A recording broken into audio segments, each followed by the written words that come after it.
What kind of person are you? I am a person that likes to talk to people face to face. This whole virtual thing. I'm still trying to get used to it. Sam, don't worry. Adriana couldn't figure out the backgrounds either, so you're not the only one. Sam wants to know why he never had this background.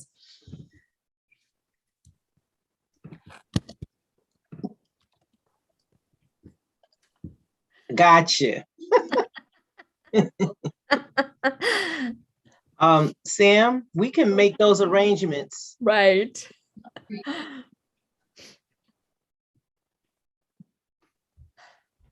Yeah. Yeah, tell him he can absolutely have the background. We got to make a deal though. Okay, He already knows. What do we get in return?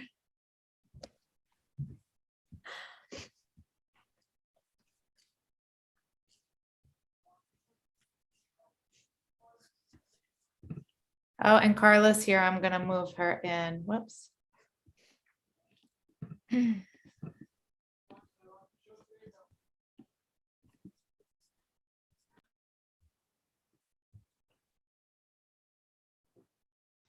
Hi. Hi, we're all here now. All the panelists are now here. Okay, great. Welcome, Carla. Nice to see you. Same here. Thank you.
So Amy, the questions will be right. I'm going to present them, so they'll be on the screen in front of you.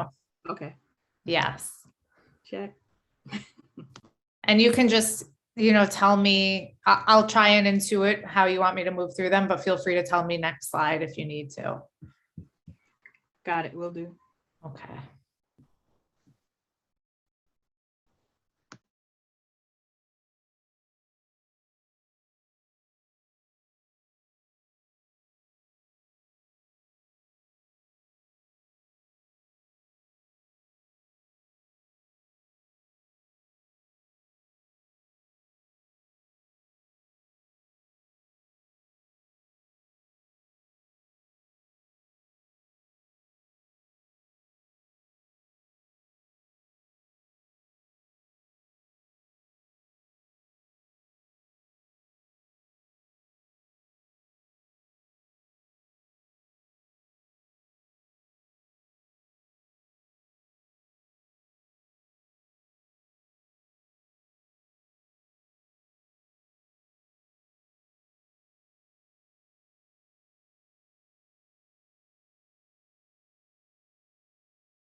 Valerie, you're muted if you're trying to talk to us. Sorry.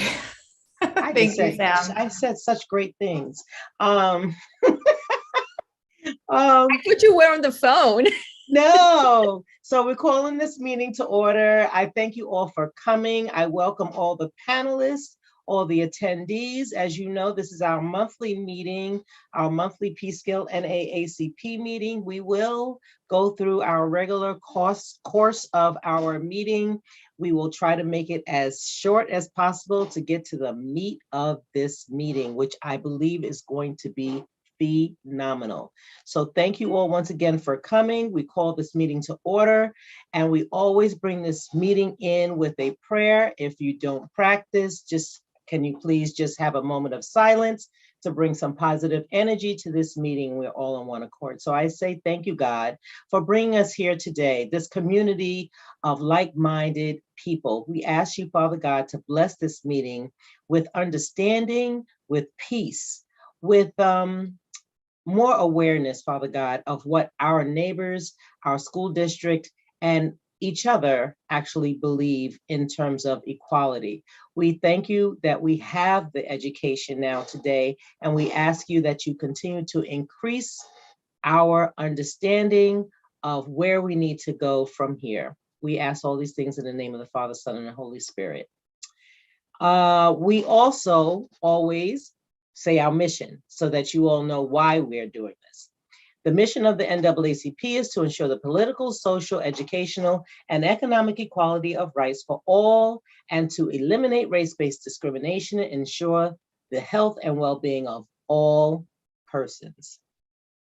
So we're going to continue our meeting with, I'm not going to adopt last month's meeting minutes because we have most of our members are in the chat and it'll be too difficult to make sure that we have the correct vote. So we may be doing that by email. But we do have our secretary on the line, who is Sharice Rhodes, who, will read our action items from last month, and I'm going to allow her to talk. Sharice. Good evening. Good evening. Good evening. So our action items for last month's general meeting on December 28th is as follows. The Environmental Justice Committee, we're looking for people to help with their school curriculum with the kindergartens to plant vegetables. They were asking for people to help. The Education Committee asked for people to send in questions for the town hall meeting, which is for tonight. The Health Committee, we're looking for trusted messengers for their health initiatives for the Know Better, Live Better curriculum. And the Economic Development Committee, we're asking for participation in the docu-series on general wealth. Those are the action items for our meeting on December 28th. Thank you very much for that. And so that you all know what we are currently working on, our Economic Empowerment Committee is working on affordable housing. They are studying spaces, planning educational workshop, and talks to further EEC's goals, and particularly in housing, and they're also going to be doing a cannabis update. Our Health Committee is going to increase committee membership, recruit blitz, Jan Mar, circulate flyer, hold recruitment meeting 15 minutes before committee meeting, advance COVID awareness and education, promote monthly health awareness topics, and share information on the branch's website and social media. So please follow us to get updates on that. Our civic engagement team, they are discussing their 2022 goals. They started strategizing and planning their 90-day candidate check-in to be held virtually in April 2022. An opportunity for Peekskill Mayor Cindy McKenzie, Vivian McKenzie, Peekskill City's council members, Dwight Douglas, Rob Scott, Ramon Fernandez, etc. I'm sorry, I don't want to leave anybody out. County legislator Colin Smith, and to share their accomplishments and challenges during their first 90 days in office. And they also are starting a campaign to get engaged with the Peekskill Peekskill High School youth, and to go in and get folks registered to vote. Environmental justice, they will meet with the Peekskill PTO to begin planning for a seed sale in March, and will seek donations for soil and 5-gallon buckets for terrace gardening, planning a presentation regarding food security at a future Saturday Academy. We will also be at Saturday Academy for Black History Month on February 5th. And so it's so interesting that all of our goals right now are very much aligned with the school district. And so now, without further ado, I am going to hand the reins over to our Education Committee chairs, Amy Perlow and Adriana Frega. They will further this conversation and give you some logistics about how this is all going to work. So I hand it over to you guys. Thank you very much. So I'm going to share my screen.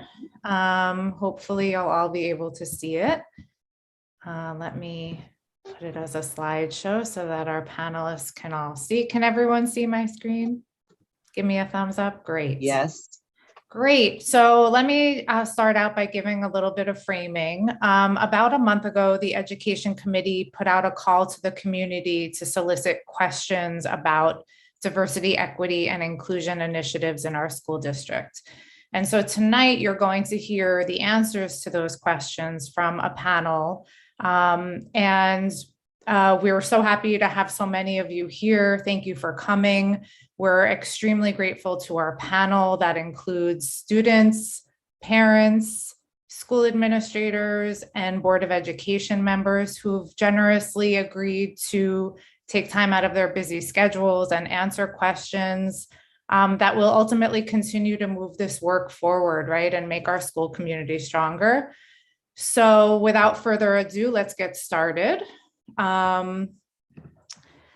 Here we have our mission. The mission of the Peekskill NAACP Education Committee is to ensure all students have access to an equal and high quality public education by promoting school resource equity, increasing teacher quality, and engaging parents.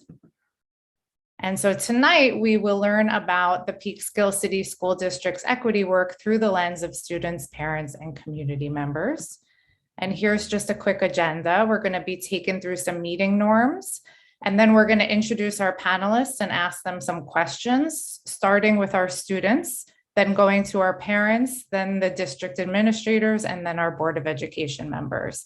And then we have a really brief feedback form at the end that we hope you can fill out to help inform future town halls that we might do. And then I'll hand it back to Valerie to take us through the NAACP closing. So I'm going to pass the mic now to Ariana Okath, who is a member of our Education Committee and also the Vice President of the NAACP Youth Branch. So Ariana, take it away. I'll hand it over to you.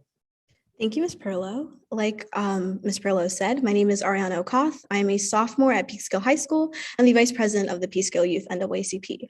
This evening, I will be going over the meeting norms, the first being equity of voice. So to ensure equity of voice, we're asking all of our panelists to answer our questions in 2 minutes or less. And our moderator will let the panelists know when they have 30 seconds remaining. The second feature is to use the chat. Questions were solicited in advance, but you are still welcome to use the chat feature to engage and, again, get yourself some resources. And please note that we will unfortunately not be using the Q&A to ask questions.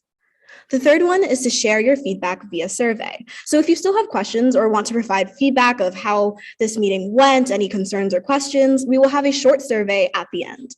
That's the resource sharing, and we will have a language access. So if there's a language barrier concerning English, we have Miss Adriana. She's going to be helping out with that. She give a little wave. Si necesitan esta traducción, por favor, déjenme saber para hacer la traducción y tienen que activar la ventanita que dice Live Transcript para que puedan tener acceso a las traducciones. Déjenme saber escribiendo en el chat. Gracias. Perfect. Like she said, just please say that if you need that in the chat. And welcome, everyone. We are so excited for you guys to be here and just to engage in what the community has to offer. Thank you so much, Ariana. And I think Ariana is going to help with our 30-second warning and let our moderator know if folks are going over. We're not going to be terribly strict, but we do want to keep it equitable. So without further ado, I just want to introduce our moderator, She is also a committee member for the NAACP Education Committee, and she is the assistant principal at Woodside Elementary. Stacy Woodley, thank you so much for agreeing to do this. We're so grateful to have you here. And I'm going to mute myself, and I'm controlling the slide deck, so I'll move through, but feel free to shout out if you need me to change the slides for you, okay? Yes, thank you so much, Amy. My name is Stacy Woodley, and like Ms. Perlow said, I'm the assistant principal at Woodside Elementary School. I've had the pleasure to work in the Peekskill City School District for the past 24 years.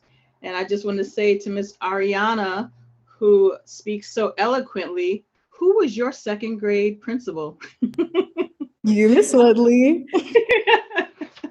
I love you, Ariana. So I'm just a proud Peekskill staff member and a proud member of the Peekskill NAACP. And I'm so excited to be a part of this evening, and I will be moderating questions. So let's go. Our student panelists are Hunter Evans, who's in the 12th grade, and Ariana Suarez, who's in the 12th grade. Ariana and Hunter, do you feel represented within the school building? Are there enough staff, including teachers, school leaders, etc., who look like you? Ariana, would you start for me, please? Hi, everyone. So yes, I've had a lot of teachers, and I've seen a lot of teachers who are female and Hispanic. So I do feel represented. And there's also a lot of school administrators who are of color. So I do feel represented within the school building. Thank you so much. Hunter? Hi. In a school where minorities are the majority of the student body, I do find it weird that there aren't like many teachers that look like me, specifically like a Black person. There are people who are of Hispanic descent, but that's like a majority of, you know, Black and Hispanic people are security guards and guidance counselors. So like as a student, where the prominent people that you see are teachers, like it's weird that you don't really see yourself in them, I would say. Yeah. Thank you so much, Hunter and Ariana, for your responses to the question. The next one is for you two again. Do your teachers speak with your classes about topical news and current political issues? If not, how would you like to see this happen? Hunter? Yeah, my teachers, they do bring up recent events in the political world, especially in my AP government and my African diaspora class. But since those are kind of advanced courses, not a lot of students have the ability to like discuss those things in class. So I do think there should be like certain criteria to be met, like made in, you know, the history unit maybe, so that more students know about the stuff that's happening in the political world, because we are going to be the ones voting, so we should know stuff like that. Thank you, Hunter. Ariana? Yeah, I agree with a lot of what Hunter said. In my AP World History class that I took in 10th grade, and currently that I'm taking AP Government, those are the two classes I find myself learning most about the current political issues. But like Hunter said, have been mostly my only classes that I've touched on those topics of current issues. So I think it's mostly because those are AP classes. Thank you. Thank you both for those very thoughtful responses, and thank you for your participation. Hunter, what opportunities would you like the Peekskill City School District to offer for you and your peers to more deeply understand intersectionality and race issues? In the past, we've had assemblies with speakers that would come to the school, but they would tend to talk about, you know, drugs and online security. So I feel like that format does help with kids understanding, what to do. But I think we should have more people come to the school in an assembly and talk more of, like racial issues. And especially me being Black man who's a part of the LGBT community, I think that having someone who is older, hear them speak about their life and hear them talk about the world would just give me a better idea of and I think that other students would definitely benefit from that as well. Thank you, Hunter. We appreciate your openness and your honesty, and thank you for your thoughtful responses. Ariana, how do you feel about social emotional learning? Do you feel your social and emotional needs are being met in school? And how does this impact your academic success? I think at times, yes, because in a lot of my classes, I get to have open conversations, and we have class discussions in which students really get to talk amongst each other and get it's more engaging that way, and we get to learn from each other. But also, being that I take 4 AP classes, sometimes it could be too much of a heavy workload. And I know that since it's an AP class, we are expected to take on a heavier workload, but it feels sometimes that it can be excessive, and sometimes to the point where I have to stay up doing homework. So that impacts my health and emotionally as well, because I find myself doing homework for the most part of my day rather than socializing as much as I feel I should be.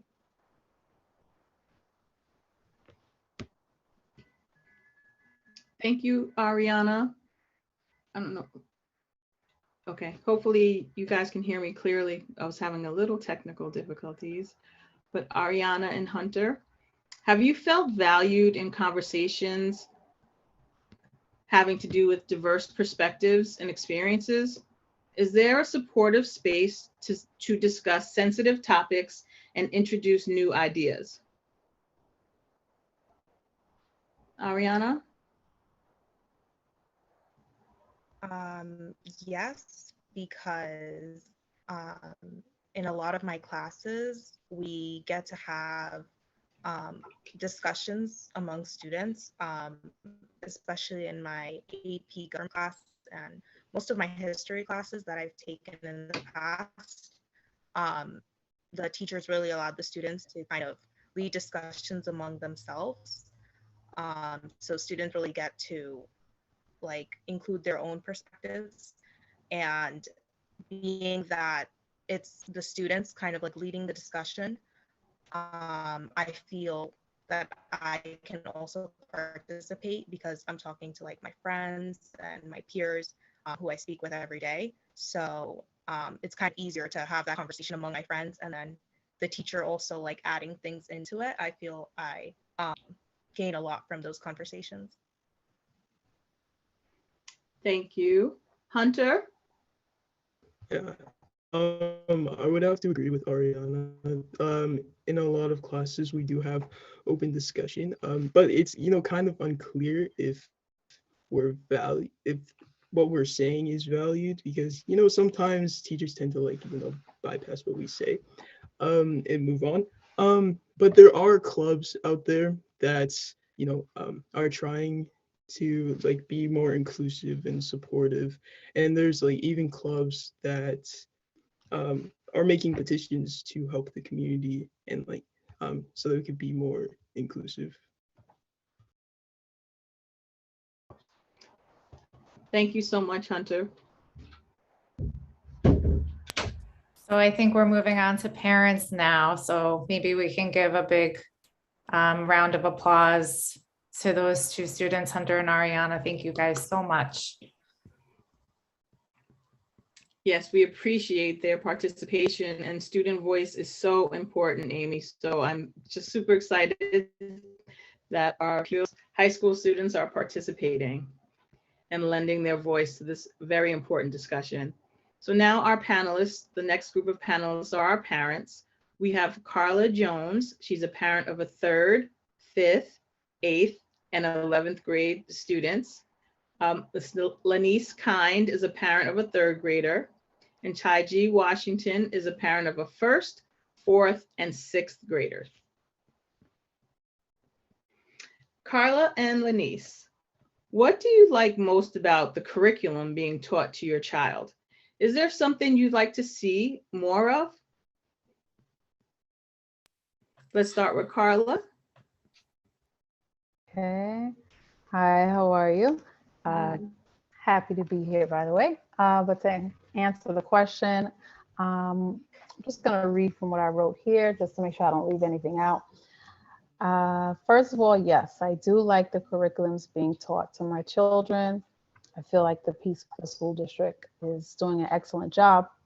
But to add to that, what I would like more of are tech programs. I know we hear STEAM and other things of that nature. But for example, the robotics program that's in high school, I think will be great. Something like that was for the younger children as well. Give or take 4th grade, 5th grade, middle school. Because my son, the oldest, he's in 11th grade, and it's great, he liked it and everything, but he's 16. It would have been great if he was doing something like this starting 11. So that's my thoughts on that. And I mentioned also before regarding math, I just feel like math is so important. High school, college, no matter what you're doing, you're gonna need math. Your current job, science, like math is just so key. So I just feel like there should be, I don't know exactly how to say it, but maybe some sort of extra help with math programs, anything pertaining to math, because the children need more help in that. And I just feel like that's an area where they're lacking. Thank you, Ms. Jones. You're welcome. Ms. Lanice. Hi, thank you for having me. I would agree with Carla. I am happy with the curriculum being taught within the school district.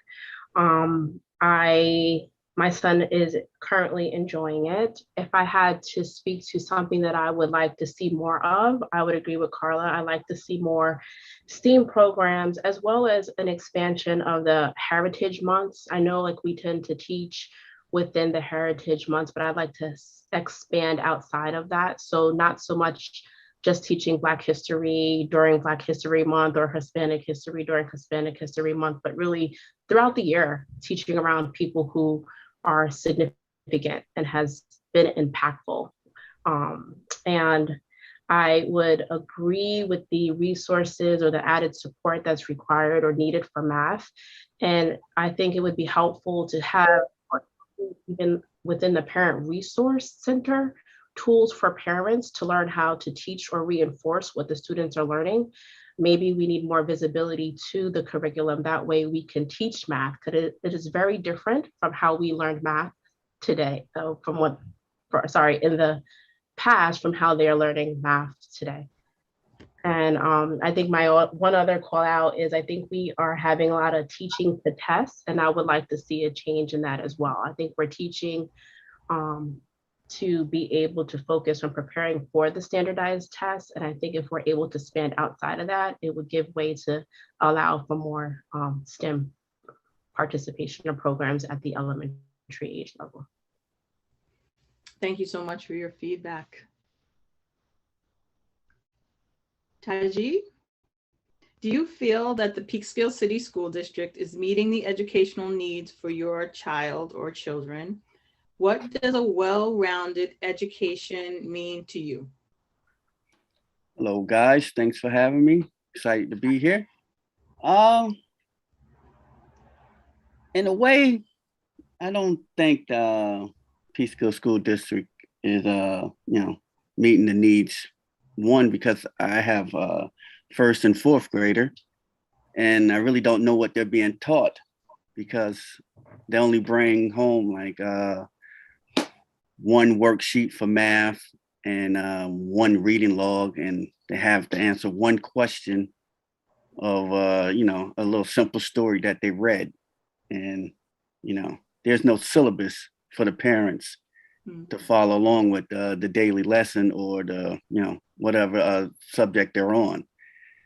And they're they only been in the school system for 3 years.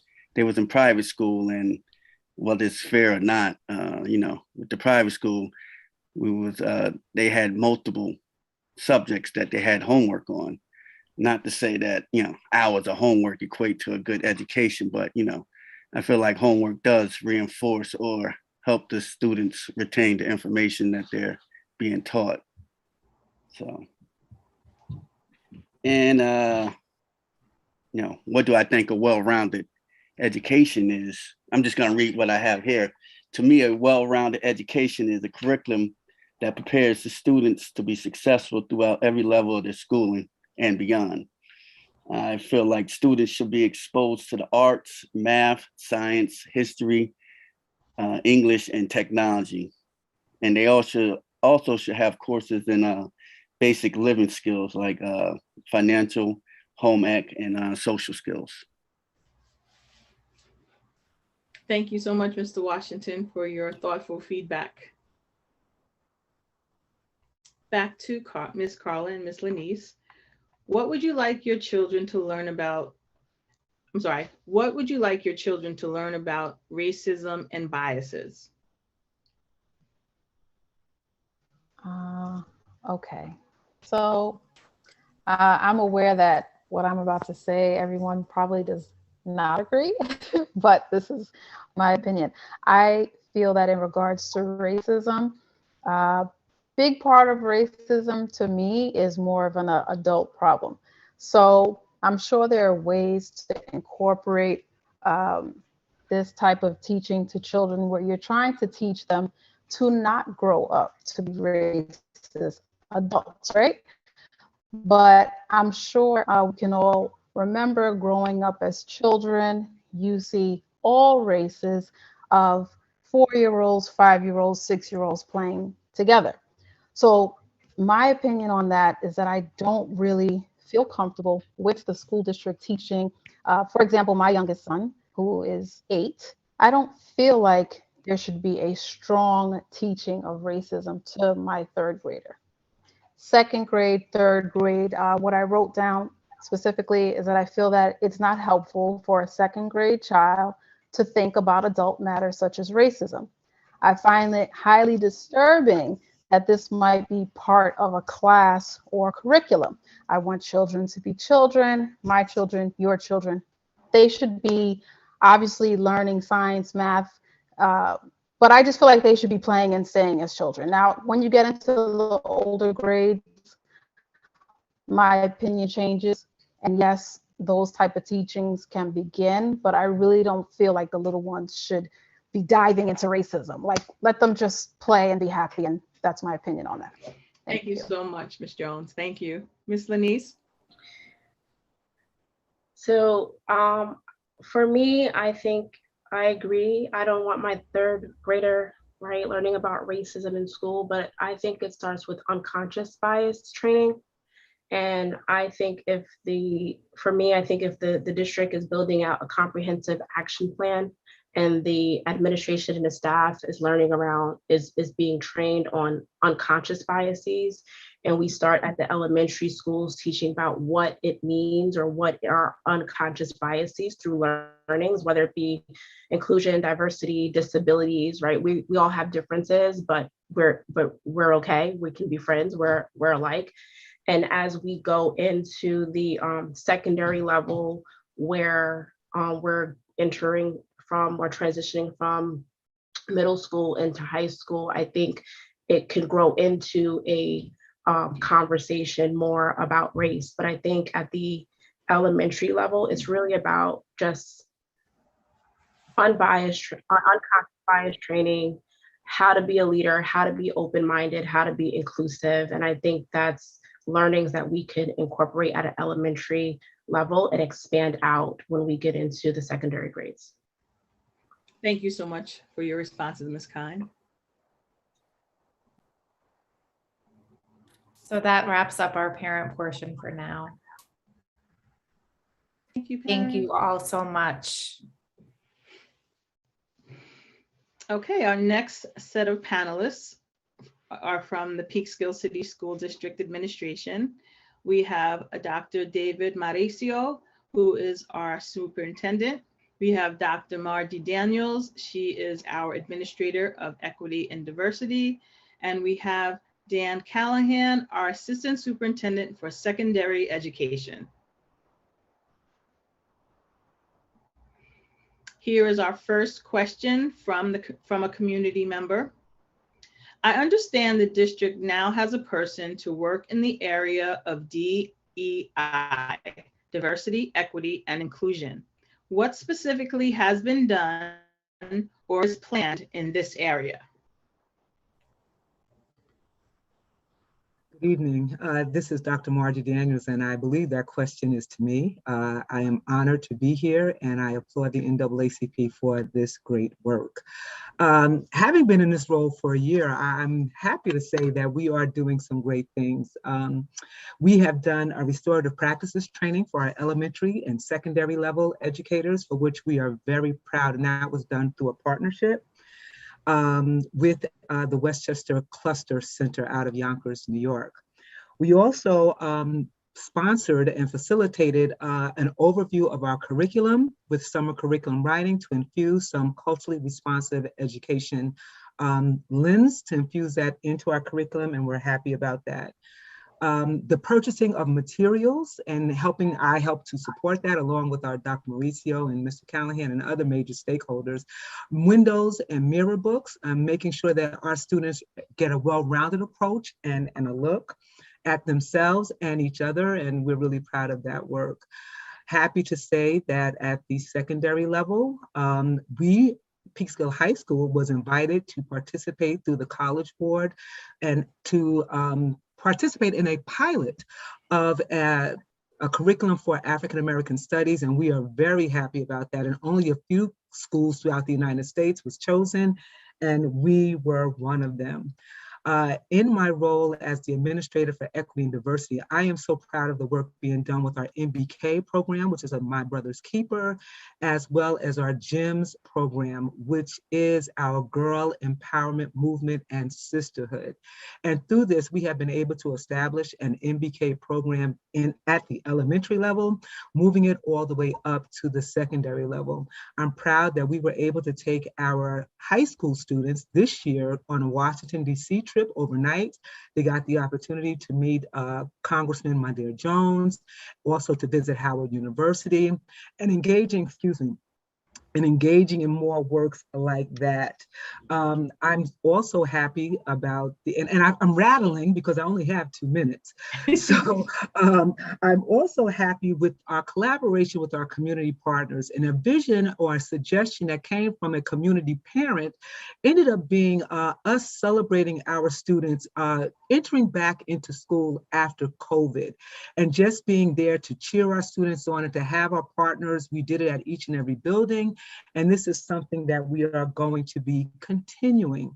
Very proud of the fact that our superintendent is open to the voices of our students, and we have a superintendent's youth advisory council at the secondary level. And our superintendent is committed to meeting with our students monthly to hear their voice, gain their input, and value them and empower them. And really proud of that work. We have established culturally responsive education councils in various buildings, as well as district-wide. I'm happy that last year we hosted our first Cultural Diversity Day at the high school, and it was facilitated by our students. And it was an opportunity for our students to come together and to learn from each other, especially during these challenging times. We also had college displays in all of our buildings, having a warm and welcoming environment, making sure that our students and hoping that our students see themselves and feel valued in what they see. This year, last year, we had the opportunity to host Regent Fran Wells, who unpacked for us the framework around culturally responsive education. And that was exciting, just so that we could be on the forefront of what the state was thinking and doing. And last but not least, being able to partner in town halls such as these. This is exciting work that's being done, and I'm happy to be here representing the district, looking to grow and to learn and to collaborate and do even greater works for our learning community and our children, our parents, and for ourselves. Thank you. Thank you so much, Dr. Daniels, for your input. Another question from a community member. Can you explain the difference between critical race theory, CRT, and culturally responsive education, culturally responsive teaching, particularly as they pertain to Peekskill City School District's curriculum?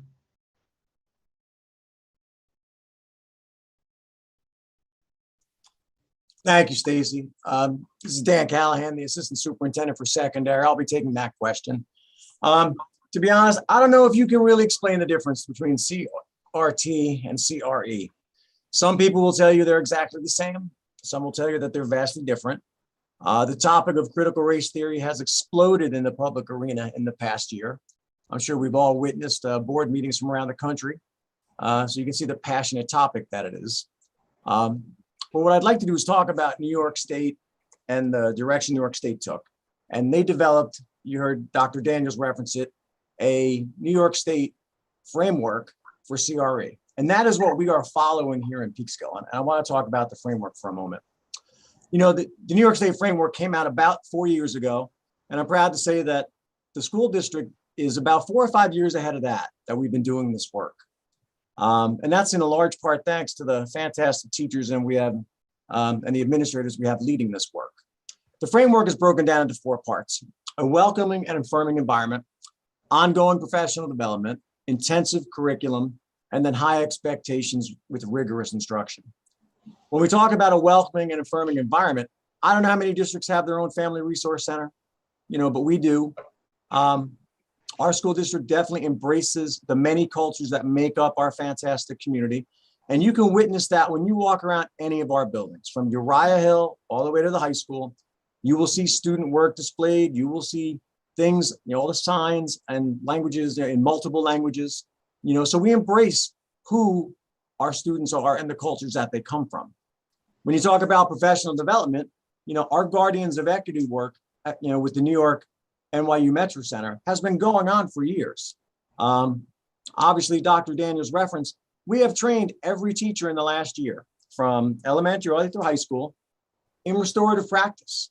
You know, every year we are furthering the professional development for our staff, you know, partnering with Tajay Gaynor and community clusters. When we talk about intensive curriculum, you know, it's been referenced already. You know, last summer, we were able to fund 25 proposals from teachers and groups of teachers where they went into our curriculum, which is housed on Rubicon Atlas, and they brought a CRE, a cultural responsive education lens, to all of those curriculums. They went unit by unit, making sure that we had a list of activities that was embedded in our curriculum, not just one thing to say we did it for a day, but a CRE curriculum that lasts throughout the year. And that also includes SEL. Social emotional learning is a part of CRE. So on top of that, you know, we also took from teachers a list of resources that they wanted so that, you know, their course resources and their classroom libraries, you know, increased with those mirror and window books that you heard Dr. Daniels reference. And lastly, high expectations. You know, we listened to the students. You heard about our Student Youth Advisory Council. During a meeting last year, they asked for, you know, a course on women's studies. You know, so one of our high school teachers, Ms. Oriel Alcazar Rodriguez, is working on developing that course, which should run next year in the high school in our 22-23 school year. And I'm going to cap off by taking something else Dr. Daniels mentioned. She talked about the new course that'll be coming on. It's geared on African-American studies. We were contacted by the College Board, you know, and their exact quote, and I have it here in front of me, Your school was specifically selected because of its strong AP offerings and diverse student population. They came to us here in Peekskill asking us to run this course. So if the College Board is the premier area that runs all these AP exams. So if they're referring to us as having strong AP offerings, I don't know if anybody can say that we don't. Thank so you. I'm over 2 minutes. Sorry. And I just want to interject to apologize because I realize that Ariana Okath is having video issues, so you probably can't see her holding up her sign. So I might ask Adriana or someone else to take the role until Ariana gets her video in order. So it's our fault we haven't been monitoring you well, but we will now. So I'm going to move on to the next. No worries. I will just open up my mic and say 30 seconds, if that's okay. Thank you so much. That's perfect. And Ariana is also going to text me too, so that'll work. Okay, we have a question from a parent. Peekskill City School District, how do you plan to incorporate more current thoughts on both historical events and present day events? And not just to middle school and high school levels, how will you change curriculum for our pre-K classes, especially on subjects such as slavery in America, Columbus and colonialism, and still support families who have a range of feelings about these issues? Okay, I'm going to keep that one too. Again, I'm Dan Callahan, the Assistant Superintendent for Secondary. And just so you know, I worked with Rebecca Rodriguez, who is our Assistant Superintendent for Elementary on this answer, because it deals more a little bit with elementary than secondary. So obviously there's two parts of this. First, we do cover current events at all levels, elementary, middle, and high school. And obviously current events over the past 2 years has had a lot of issues that might be a little scary for kids. When covering historical events, first off, we want our teachers to teach and our students to learn all the different perspectives of an issue. We are not one-sided. We don't want to teach just one side of it. We want to be able to cover all the different lenses that these topics, and this isn't just for current events, this is for everything we cover in history. And while this question was geared towards elementary, when current events filter into the elementary world, especially since some of these events that happen can be scary and confusing, for elementary students, our first stance is always one that is of community and reassurance. We want to let the kids know that they are safe, that they are loved, and that we want to give them a safe space to talk about how they feel, what they are learning, what they're hearing, and that they are supported. So that's the first part, when you talk about current events and how we want to cover that. We don't want to shy away from the topics. We know the kids have access, to social media, and they hear a lot of items that are out there in the real world. So we want to be able to give them that safe space inside school. Now, when we talk about curriculum, we're not talking about changing curriculum. In all subjects areas, we want our curriculum to be well-rounded. 30 seconds. That was quick. And we want to be able to incorporate many different voices, angles, lenses, perspectives into the curriculum. The simple way we do this is obviously the curriculum development and always updating our curriculum throughout the year and in the summer to make sure that we're relevant. Now, pre-K through 5th grade social studies curriculum focuses on introducing students and ideas and enduring understandings, good citizenship, community, geography, government, economics. All of our units are supported by developing appropriate literature that honors that lived-in experience of all people. The curriculum is the framework that we use to guide the standards that our students need to be successful in their navigation, so that when they learn these standards, in order to be successful at the secondary level, it lays the sound foundation for academic success. We use these educational state standards that are giving us, by New York State to help turn that framework into a strong curriculum. Now, people listed, give me like just 10 more seconds. People asked about slavery, Columbus, and colonialism. We just expect our teachers to cover the material from every different perspective and lens that it is, so that it is well-rounded. So thank you, Stacey. Thank you, Dan Callahan, for your feedback. Okay, question from a student now. How will you tackle teachers within the district who have proven time and time again to not care about students, especially minority students? It is incredibly disappointing to know that such a diverse community can have and tolerate educators who do nothing but limit students' opportunities to learn a more correct history and overall accept their cultural identity. Thank you, Mrs. Woodley. I'm going to take that question and just want to say thank you to President Eaton and to our Committee on Education from the NAACP for hosting this town hall, and really appreciate everyone being here tonight. So very important question, a very profound question. And so I'm going to try to answer that in 2 minutes. So if I need a few more seconds, if I can.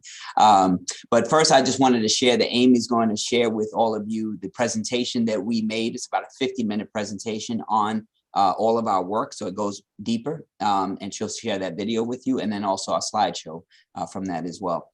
So you heard about our inclusive curriculum. You know, certainly we're not perfect, but we are progressing. Other areas that we're focusing on is a multicultural ecology. That means that when kids come to school and parents come to our buildings, do they see their Black and brown skin? Do they see their white skin? Do they see male and females represented? Does the environment represent people from Indian backgrounds and from Native backgrounds and from Arabic backgrounds? And so that's work that we have done and we continue to do under the leadership of Dr. Daniels.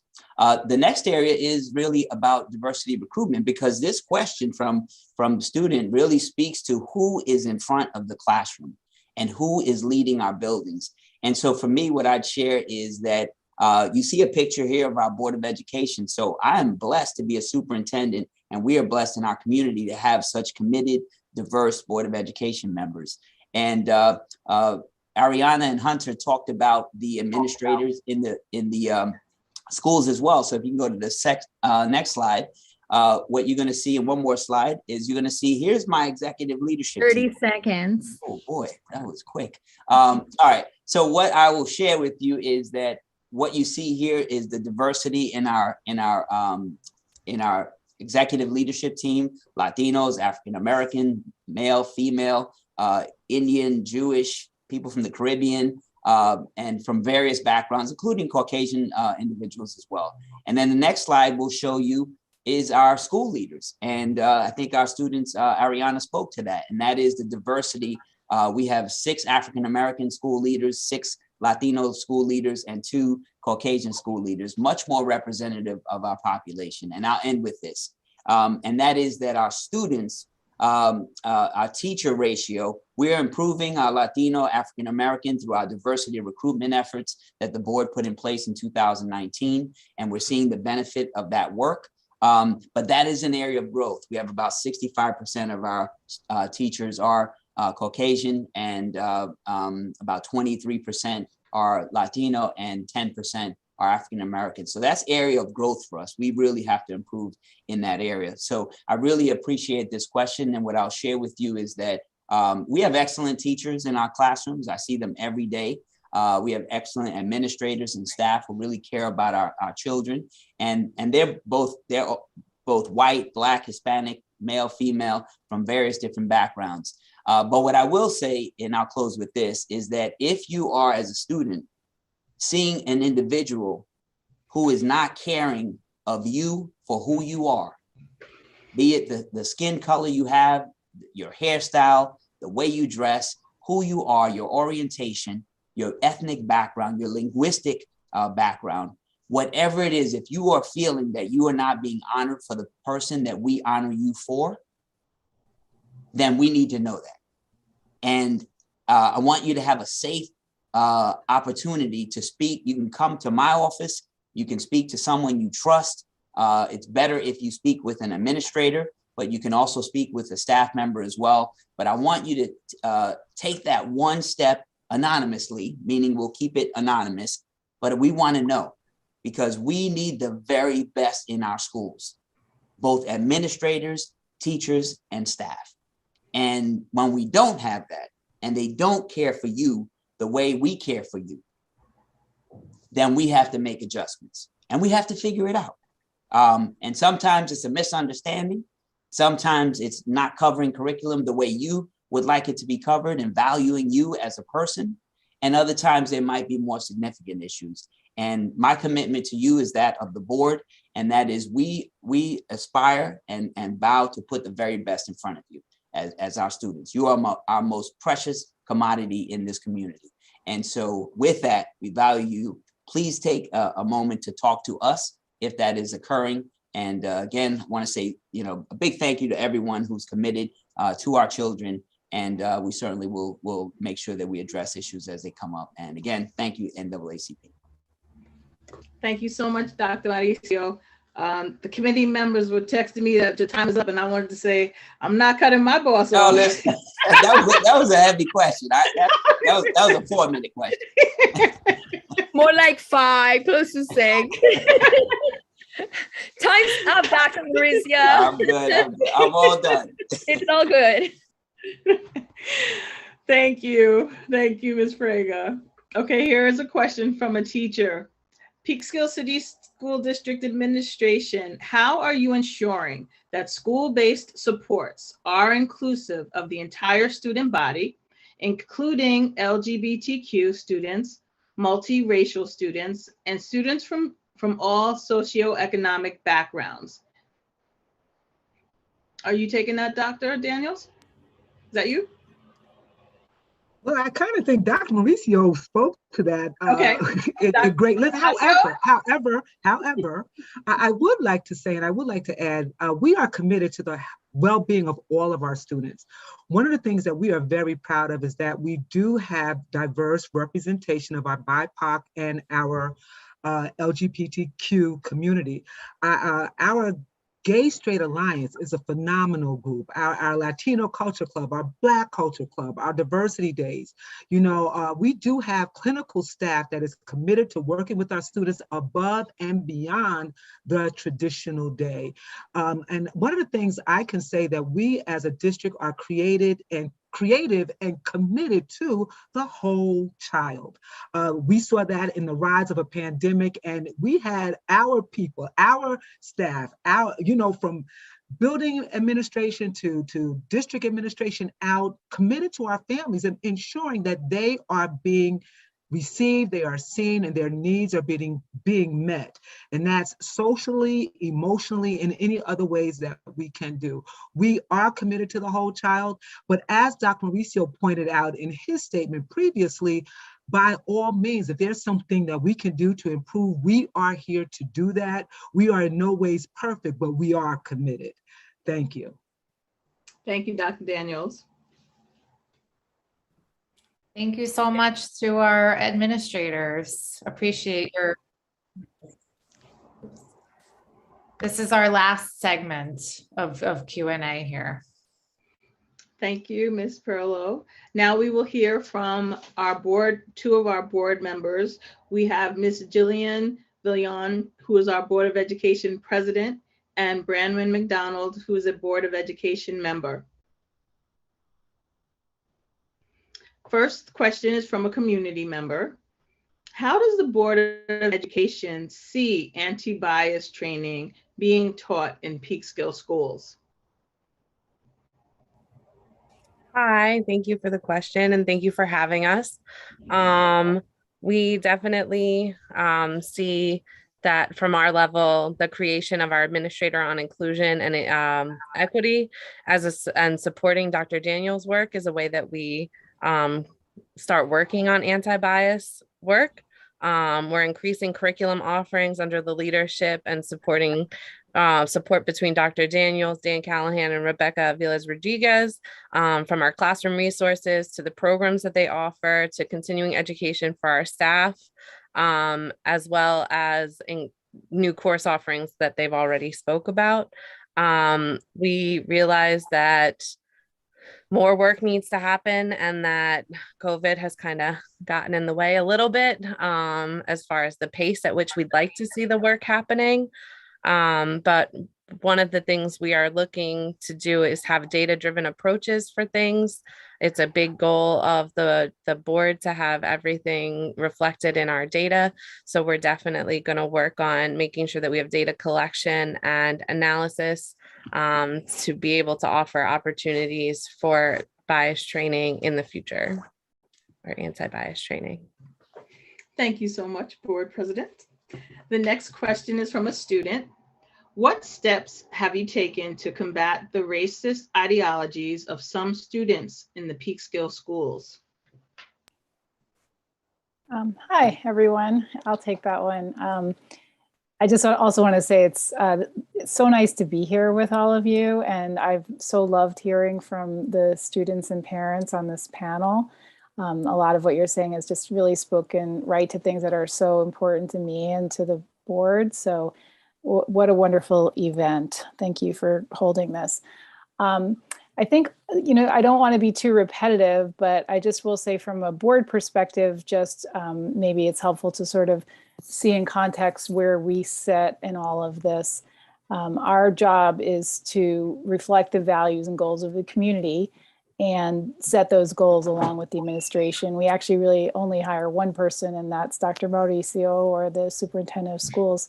And then we work with the administration. The administration is accountable to us to sort of show that everything that they're doing is in alignment with our stated goals. So our top stated goals since I've been on the board and prior to that has been more diversity in our recruitment for all of the reasons that we've discussed here tonight. And having a data-driven approach and getting better data, again, it's just a model of consistent improvement and just K-12 alignment for all our schools so that our students' educational experience isn't really as broken up as the fact that they change schools every couple of years. So we want to make sure that the transitions are smooth and that, they're really taken care of from beginning to the end of school here. So in terms of the steps that we've taken, I would say a lot of it has to do with, you can say you have a priority, but how you spend your money, how you spend your time and resources really reflect whether that's your priority. And I think that as a district, thanks to the amazing administration we've been working with, we as a board set forth these priorities and say, this is what's important to us and our communities to have, our students and our community be empowered, embrace diversity, love of learning, and everybody to be accepted and everyone to feel loved and supported within the community.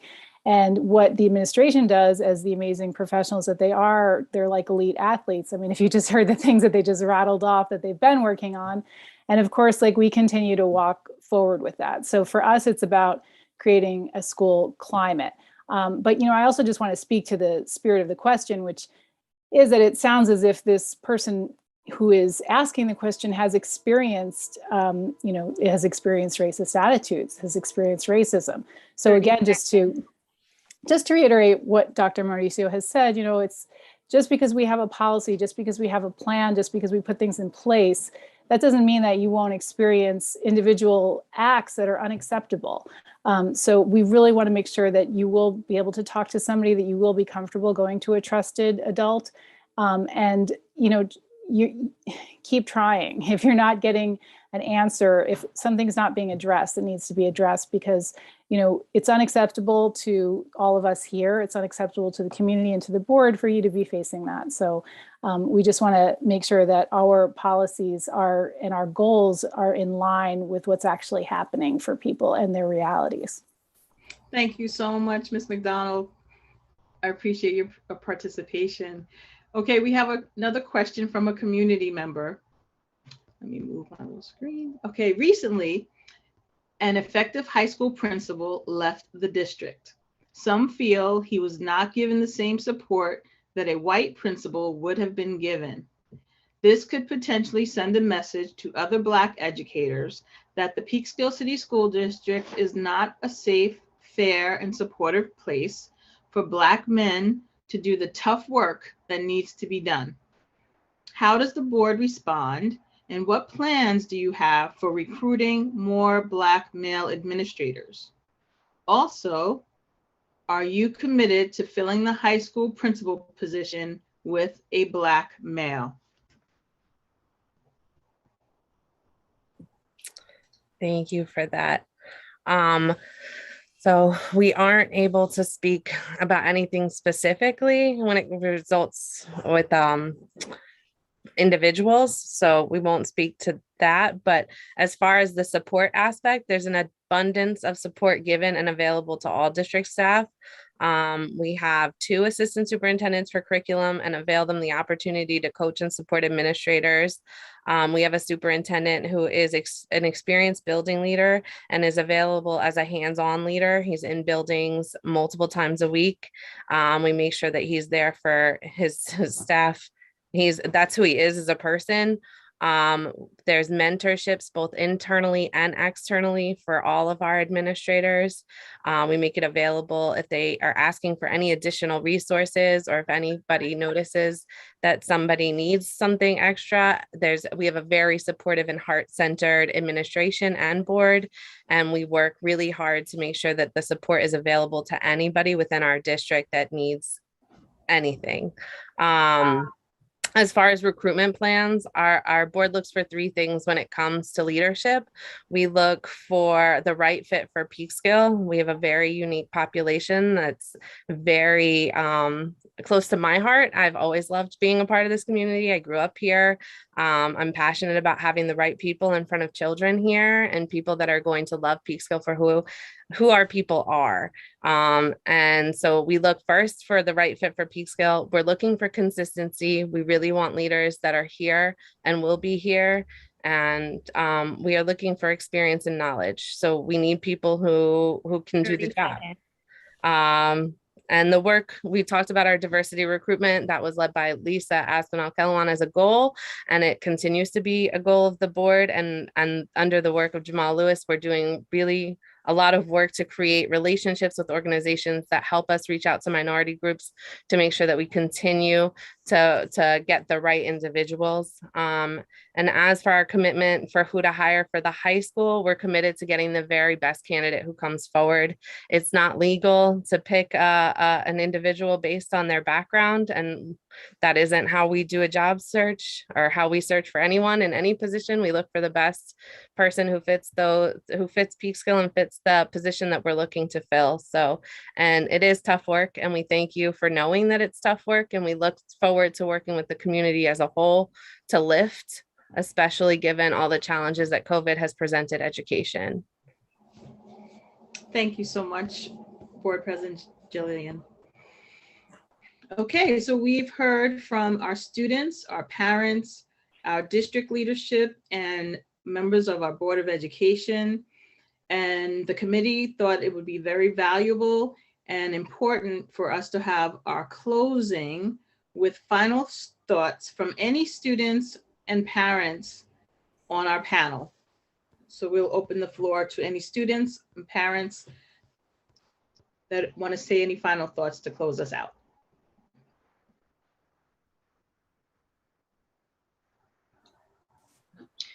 I'll say that I am happy to have the opportunity to participate in this event today. And I just want to say thank you all. I think this was a great forum, and there were many, harder questions answered, and I look forward to participating more. And thank you for the district and the administrations for doing all the work that you do. And, hopefully we just continue to grow and thrive. Thank you so much, and thank you for trusting us with your precious gifts every day. Thank you, Ms. Kine. I would like to say thank you for having me. I enjoyed this, and I look forward to doing it more often. And I have a question. Is there anyone that, any way we can go back to neighborhood schools? You guys understand what I mean by neighborhood schools? Yes, we do. Okay. All right. Thank you. Have a good night. Thank you, Mr. Washington. Stacy, can you explain neighborhood schools to everyone? Certainly. I'm sorry. I have a tickle in my throat. So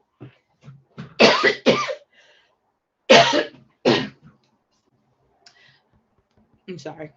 You want us to come back to that in a minute, and we can ask if any other.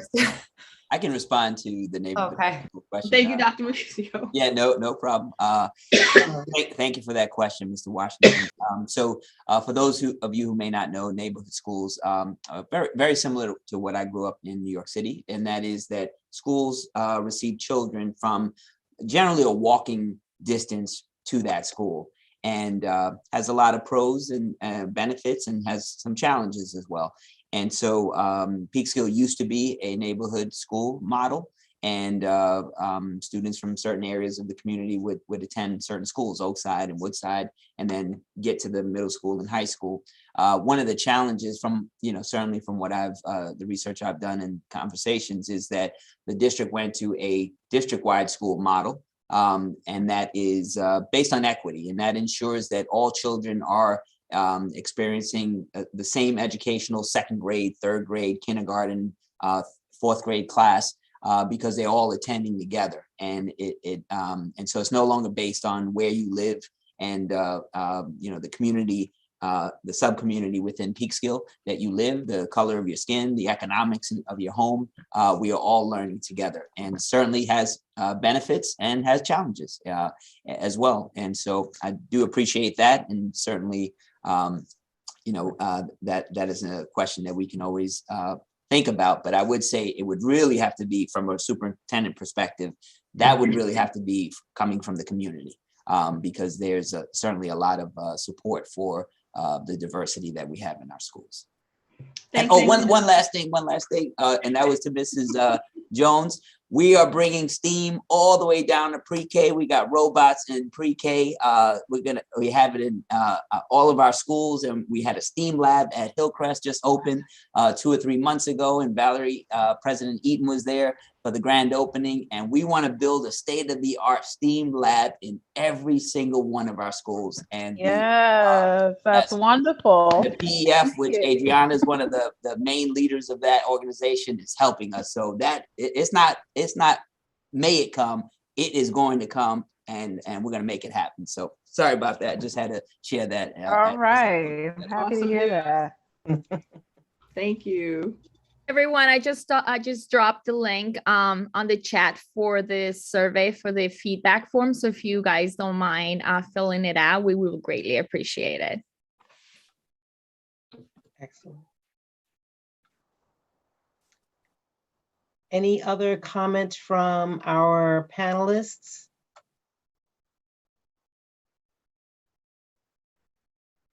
No, I'll take the silence to be a no. So I want to thank everyone, all the panelists, and I am going to say you by name. Stacy Woodley, thank you for being the moderator for this. Excellent job. Thank you so much. Ariana Suarez, and I'm not going to say the children's last name. Sorry. Hunter, the youth were absolutely phenomenal. Your answers were just superb. Thank you for your participation. Ariana Akoff, what can I say? That's why she's the vice president of the youth branch here. She is just a phenomenal young lady. The parents, Carla, Lanice, Tai G, Craig Jacobs, I think was supposed to be. You guys were open and honest and able to give your insight of how you feel the Peekskill City School District is working with your children. And that's what this was all about, to make sure that everyone hears a well-rounded perspective. And we have work to do. There's some work to do.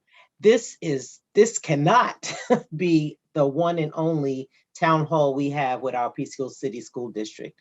It is so necessary for this to continue. This conversation has to have a part 2, part 3. This was so necessary and so needed. There's still some questions.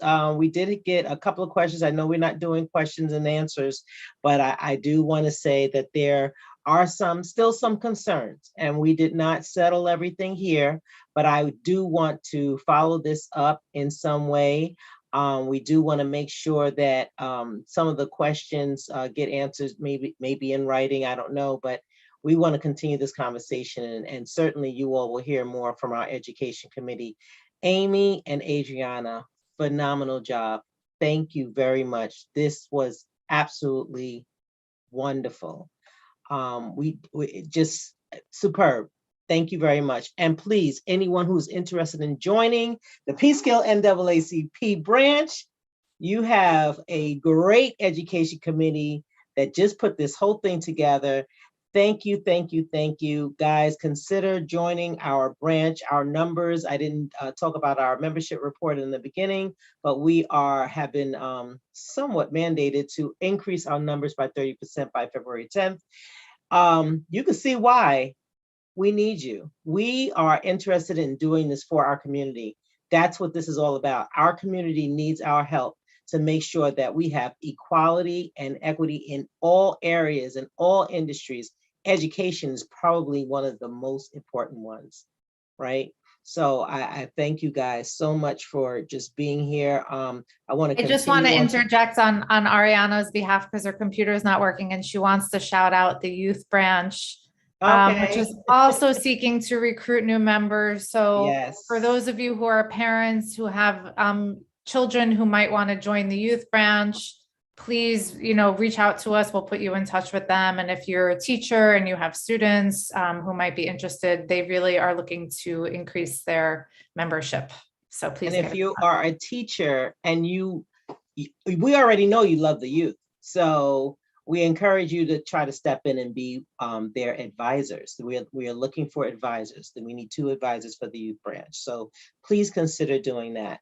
Again, I just want to continue thanking Dr. Mauricio. Thank you as a superintendent of a school to come to a meeting at 7:30 at night, stay all night, answer questions, and encourage his staff to be here as well. Thank you very much for that. These are not easy questions to answer all the time. We don't have, everything's not all, rainbows and unicorns all the time, but you're always open and ready to have the conversation. And so we appreciate you for being here. Dr. Daniels. Dr. Daniels was one of the first administrators I met when I first got to Peekskill, and she has been wonderful from day one. And I thank you for continuing the fight to make sure that our children really are our future. And we don't have to worry if you're at the helm. So thank you for that. Jillian being a brand new at the helm of the Board of Education. I mean, thank you for being a board member. Thank you for being at the head of that. Branwyn McDonald, always see your name everywhere. You never cease to amaze me. You're there.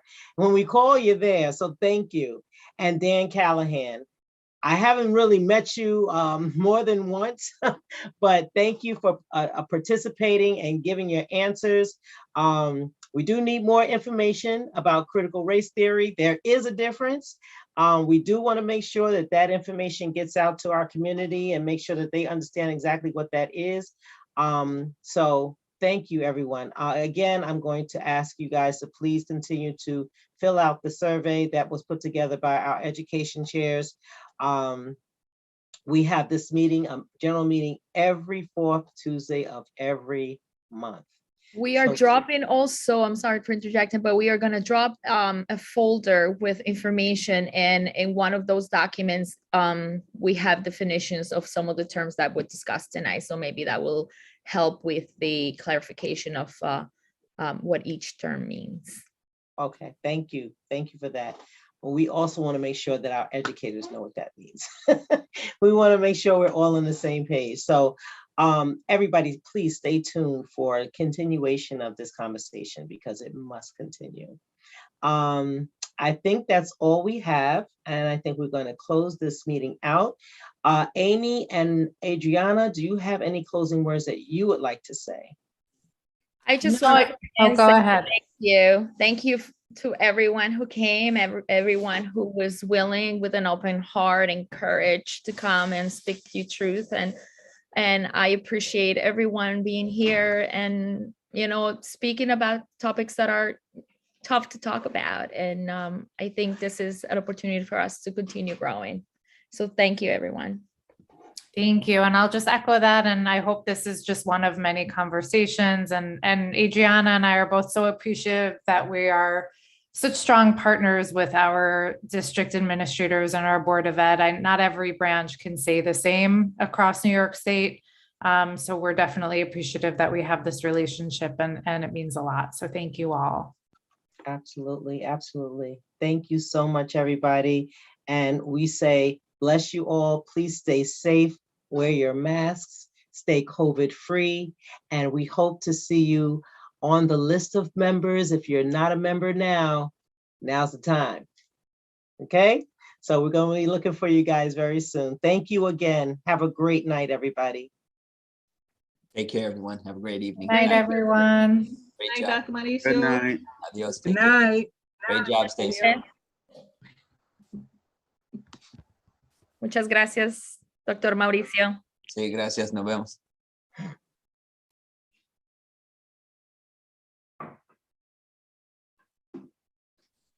You guys waiting for me to end the meeting?